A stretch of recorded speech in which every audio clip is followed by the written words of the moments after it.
Aduh, kalau saya yakin mungkin beliau bercanda, enggak. Ya kan kita lah tahu kan Pak Siswono bagaimana. Mungkin bercanda, tidak forum yang serius seperti itu. Ya alhamdulillah saya surprise ya. Saya tahu dari jauh, makanya hari ini saya minta waktu sama Bang Gis. Saya bilang, Bang, saya mau lihat dong rencana pembangunan Masjid Apung di Ancol sudah sampai mana gitu kan. Ya makanya Bang Gis, udah kalau gitu kita lihat sini lah. Nah hari ini saya ke sini melihat lah sudah sampai sejauh mana kan. Ya alhamdulillah mudah-mudahan ini harus, karena ini kan sudah persetujuan dan sudah dianggarkan, berarti tidak ada alasan untuk tidak dilanjutkan pembangunan. Jadi itulah salah satu, karena memang saya lihat ini sangat penting, perlu di Ancol ini ada masjid ya, apalagi kalau memang bisa menjadi apa namanya bahasanya Masjid Apung itu kan, jadi ada apa ya istilahnya, ada destinasi baru lah gitu. Selain di sini tempat rekreasi juga bisa beribadah, itu menarik sebagai sebuah tempat publik ya, itu menjadi satu hal yang lengkap lah.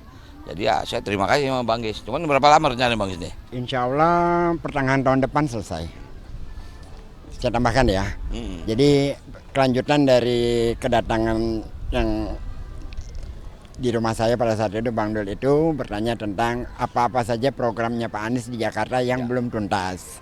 Lalu saya ceritakan salah satunya adalah Masjid Apung Ancol, 2 tower untuk rusun di Kampung Akuarium sama Kampung Bayam. Alhamdulillah Mas Pram sudah ke Kampung Bayam, sudah ada kontrak tentang di Kampung Akuarium juga insya Allah akan tetap dibangun 2 tower lagi untuk masyarakat di sana. Nah terkait dengan Masjid Apung dan Museum Rasulullah itu, kalau Museum Rasulullah itu kan pekerjaannya yang punya proyeknya Dewan Masjid Indonesia. Kalau Masjid Apung ini digagas memang di zaman Pak Anies, namanya Masjid Apung Jakarta, sudah groundbreaking, sudah semuanya.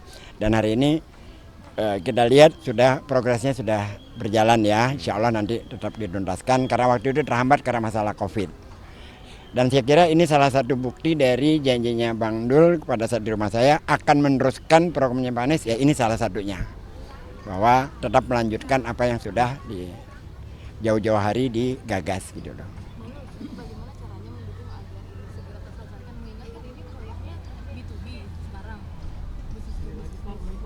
Ini sudah anggaran APBD ya. Jadi udah, kalau untuk masjid ya, kalau ada masjid insya Allah nggak ada masalah. Artinya kalau museum memang ini kan kerjasama dengan pihak Arab Saudi. Lembaga Wakaf Saudi. Penggagasnya adalah Dewan Masjid. Ya kebetulan kan Pak Yusuf Kalla. Memang Pemda menyediakan lahan ya. Pemda DKI menyediakan lahan, tapi pembangunannya adalah dari Saudi. Nanti kita akan tanya sama Pak Yusuf bagaimana kira-kira mau dilanjutin. Sayang juga kalau tidak dilanjutkan gitu loh. Masjid Apung kan disapa beberapa pedagang di sini, terus bertepatan juga nih materi debatnya juga tentang ekonomi kreatif, ini ngeliatnya gimana nih Bang? Ya ini salah satu, kita kalau melihat ekonomi kreatif pasti imajinasi kita adalah tinggi, high. Ekonomi kreatif juga ada di tengah masyarakat yang kita anggap bawah ya. Mereka jauh lebih kreatif untuk menciptakan ruang-ruang ekonomi. Nah jadi artinya kita harus adil. Kita harus bijak menciptakan lapangan pekerja dalam kategori ekonomi kreatif. Ada segmented atas, tapi ada masyarakat bawah yang juga punya materi ekonomi yang cukup kreatif. Nah, jadi artinya inilah menjadi satu jalan bagaimana kita antara pemerintah daerah dengan masyarakatnya bisa berkesinambungan dalam kaitan membangun ekonomi. Itu aja sebetulnya. Pagi sendiri kan sudah 2 kali bertemu Bang Dul. Nah, apakah Pagi sendiri sudah ada komunikasi dengan Mas Anies, sangat dekat dengan ini sepertinya arahnya tuh udah kelihatan. Ya ke saya itu nggak mungkin melaksanakan sesuatu tanpa komunikasi dengan Pak Anies, nggak mungkin.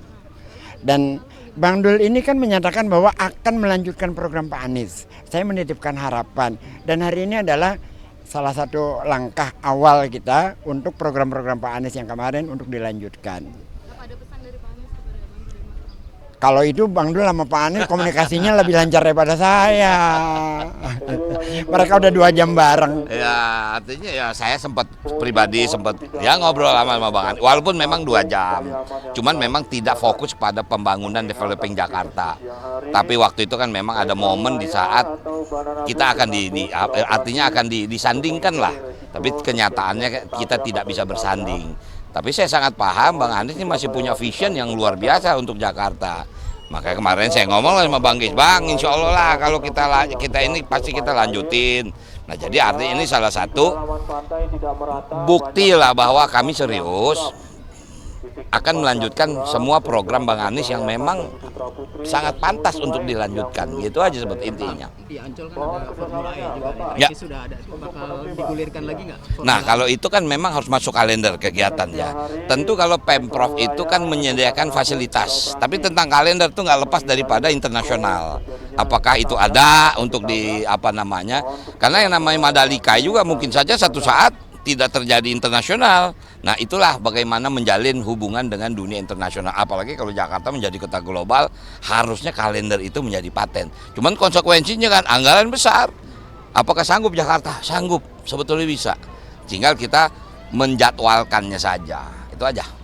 Ya. Lama paslon lain ini Pak Soesono berkelakar bahwa ada janda kaya mencari pemuda. Aduh, kalau saya yakin mungkin beliau bercanda, enggak. Ya kan kita lah tahu kan Pak Siswono bagaimana. Mungkin bercanda, tidak forum yang serius seperti itu. Ya walaupun jujur saya juga membaca agak terkejut juga, tapi ini pasti bercanda, nggak mungkin lah.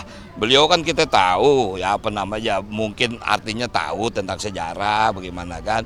Jadi saya sih menganggapnya mungkin ya apa ya, candaan aja mungkin. Itu aja yang bisa saya pahami gitu.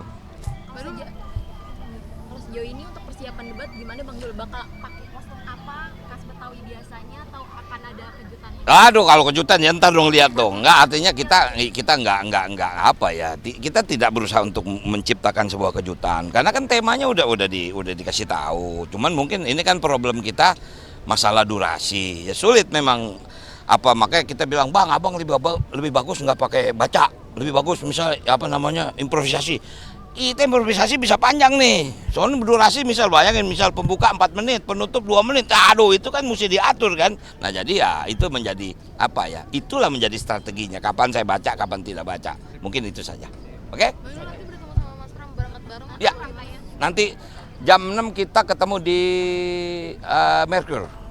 Merkur sini. Nanti kita ketemunya di situ, baru jalan bareng ke Ancol. Ya kan? Jadi mungkin itu saja. Oke teman-teman, makasih. Oke.